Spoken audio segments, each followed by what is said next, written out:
불붙은 서울 집값 상승세가 좀처럼 수그러들지 않고 있습니다. 이런 가운데 수요자들의 관심이 청약 시장으로 쏠리고 있고요. 청약 당첨 가점도 고공행진을 하고 있습니다.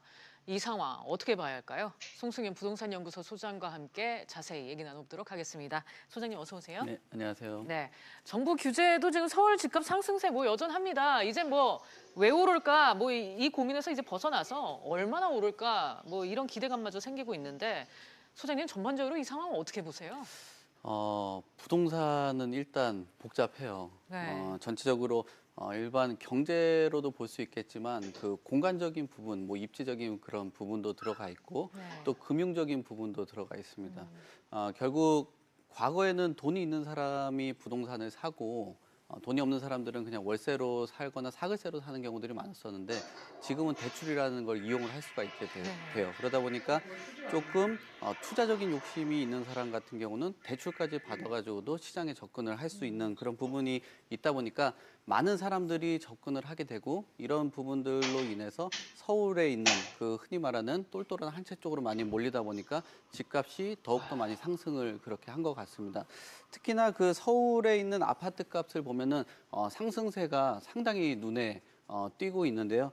7월에 보유세 인상안이 확정을 했고 또 8월에 용산하고 여의도 그 개발을 한다고 이야기들이 많았습니다. 네. 또 강북의 개발 계획 등 이런 그 7월 달에 있는 그 보유세 인상이 확정이 되면서 시장에 있었던 그 불안정성이 좀 해소된 것으로 인해서 상승을 했던 것으로 보여지고요. 또 여의도 그 용산 같은 경우는 개발 계획을 보류를 하고 또 투기 지역 같은 경우는 추가 지정으로 인해서 세무조사도 들어갔는데도 불구하고 9월에는 0.47%가 상승을 했습니다. 어느 순간 이런 시장 자체가 보다 보면은 시장에 내성이 생긴 거 아닌가라는 네. 생각이 들 정도가 된 것 같고요.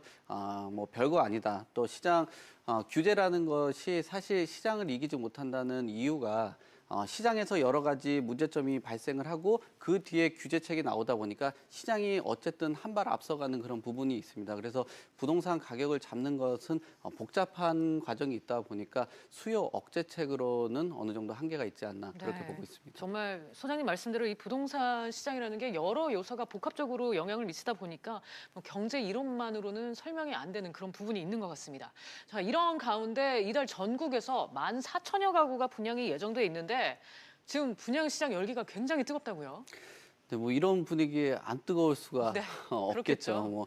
그렇겠죠. 9월에 21곳, 14,000여 곳이 지금 분양을 한다라고 하는데 지금 분위기 자체, 집값이 계속 뛰고 있다, 굉장히 높아지고 있다 이런 분위기다 보니까 또 이 지역 안에서도 굉장히 그 인기가 있는 지역들이 있습니다. 그렇다 보니까 많은 관심들이 들어오고 있는 것 같고요. 이로 인해서 열기가 굉장히 뜨겁고 또 이런 열기가 청약에 대한 경쟁률로 쏠리지 않나 그렇게 보고 있습니다. 그래서 뭐 자료를 보면은 2015년에 13.4%였는데 최근 2018년 7월까지 나와 있는 그 조사로 보면은 26.6%의 그 경쟁률을 나타내고 있습니다. 역시나 그 당첨 확률이 떨어지면 떨어질수록 그 복권에 대한 그 당첨금은 크잖아요. 그렇죠. 그러다 보니까 이런 청약의 그 열기는 상당히 높고 치열할 것으로 예상이 되고 있습니다. 네. 지금 상황을 좀 정리를 해보면 서울 집값은 계속 뛰고 또 분양가하고는 격차가 크다 보니까 시세 차익에 대한 기대감도 커지고 있다. 이렇게도 볼 수 있죠. 네, 시세 차익에 대한 기대도 크고요. 물론 일단 뭐 청약에 당첨되고 나면 한 5억에서 뭐 7억, 뭐 많게는 어떤 분들은 10억까지도 그 바라보고 있는 그런 분들이 네. 있습니다. 그러니까 상당히 그 시장에 진입하려고 뭐 투자적인 관점, 뭐 투기적인 관점으로 접근하려는 그런 분들도 많고요. 최근에 그 신규 주택에 대한 그 욕구가 상당히 뛰어납니다. 내가 그냥 투자적인 거나 투기적인 그 관점이 아니더라도 신규 아파트들을 가보시면 아실 거예요. 상당히 그 잘 갖춰져 있고 조망이라든지 커뮤니티가 굉장히 좋다 보니까 삶의 질이 상당히 높아지거든요. 네. 이런 욕구 때문에도 신규 주택에 대한 그런 그 갈증이라고 해야 되나요? 그런 부분도 있고 최근 들어서 매물이 점점 잠기면서 매물 풍기 현상과 주택 공급이 없을 거라는 예상 때문에 이런 기대감이 상당히 뜨거운 것으로 보여지고 있습니다. 네. 그러면서 이제 덩달아 뛰고 있는 게 이 청약 당첨 가점인데 이 청약 가점이 사실상 안정권이라고 불리던 게 60점대였거든요. 근데 이 점수도 요즘 불안한 상황이라면서요? 네, 청약 그 가점이 84점이 만점인데요. 이런 네. 부분에 대해서 그 관리를 상당히 많이들 하고 있고요. 또 음. 투기과열지구 같은 경우는 50%가 가점의 당첨자로 선정이 되고 있기 때문에 가점 관리에 대해서 최근에 많이 집중을 하고 있는 부분으로 보여집니다. 네. 청약 가점이 이렇게 올라간 이유는 어떻게 해석을 할 수 있을까요? 네, 뭐 일단은 뭐 재건축이나 뭐 공급이 추가적으로 나오기는 좀 힘들 것으로 보여지기 때문에 아. 이런 부분도 있고요. 또 네. 아무래도 그 경쟁자들이 많다 보니까 이런 경쟁 안에서 어떤 사람은 선별을 해야 되는데 음. 그런 경쟁이다 보니까 높아지지 않을까. 그리고 네. 또 시장에 돈들이 상당히 많이 풀려 있고 갈 곳 없는 돈들이 이런 청약 시장 또 당첨만 된다면은 수억 원의 차익을 노릴 수 있지 않나 그런 부분 때문에 좀 많이 몰리는 것 같습니다. 네, 무슨 성적표 비교하는 것 같습니다.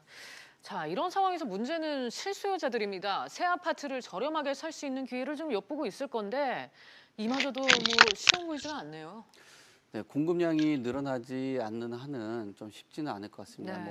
뭐 덩달아 주변 일대 집값이 너무 많이 상승을 해서 실수요자들을 위한 대책이지 않았나 생각을 했는데 네. 실상 보니까 실수요자들이 피해를 많이 갖고 있는 그런 부분이다 보니까 공급적인 부분에 대해서 조금 더 관심을 갖고 정부에서도 이런 부분에 대해서 집중적으로 좀 토론을 좀 해볼 필요가 있지 않나 그렇게 보고 있습니다. 네, 소장님 하나만 추가로 여쭤볼게요.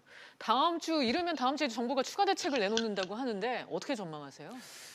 사실 시장에 대한 그 반응을 좀 많이 볼 것 같아요. 사실 지금 집값이 오른 것도 문제지만 집값이 올라서 매수를 했는데 갑자기 심각하게 그 고강도 규제를 내놓는다라고 하면은 이런 부분들을 또 떨어뜨린다면 기존에 매수하셨던 분들에게 상당히 피해가 가거든요. 그렇죠. 그렇다 보니까 시장의 눈치를 많이 좀 볼 것 같고 공급적인 부분에 대해서 좀 더 많이 좀 거론이 되지 않을까 그렇게 보고 있습니다. 네, 고삐 풀린 서울 집값에 펄펄 끓는 분양시장. 정부의 고민이 정말 깊을 것 같습니다. 지금까지 송수현 소장과 얘기 나눴습니다. 소장님 오늘 말씀 감사합니다. 네, 감사합니다.